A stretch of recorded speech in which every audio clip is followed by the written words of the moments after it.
Welcome to JV Guest House Room for Transient. So, meron po tayo na ipapakita na option 2. Ito po yung double bed, good for couple or magjowa. So, meron tayong free drinking water. Meron tayong CR. Common lang po to yung 580 na option 2. 3 rooms lang naman po sa floor, so hindi siya congested. So ito po yung first room, malapit siya sa toilet and bath. So this is the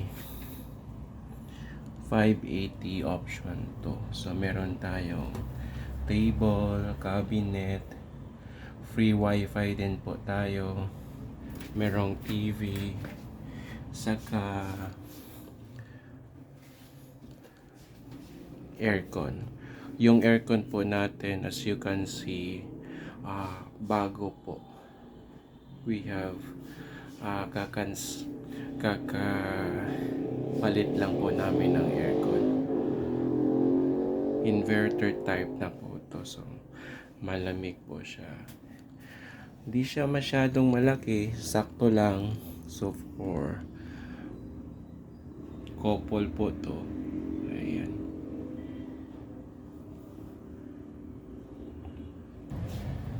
So punta po tayo sa pangalawang room. So ito po yung nasa gitna nga room. Ayan. Same siya lahat. May TV, saka yung aircon din. Bago din po.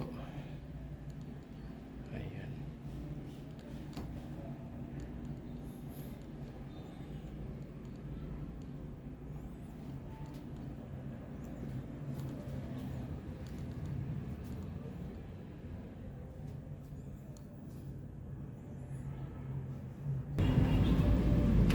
Then ito po yung pangatlo na rooms. Ayan. Bago din po yung aircon natin. Meron po tayong TV, free wifi na po tayo. Meron tayong common kitchen na pwede din po kayo makapagluto.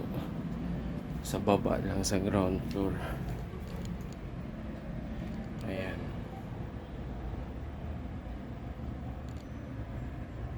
Inverter po yung aircon natin.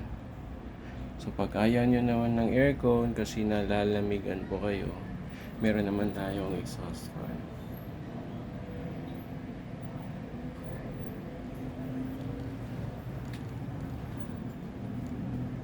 So ito po yung option 2 sa na room for transient sa JV Guest House.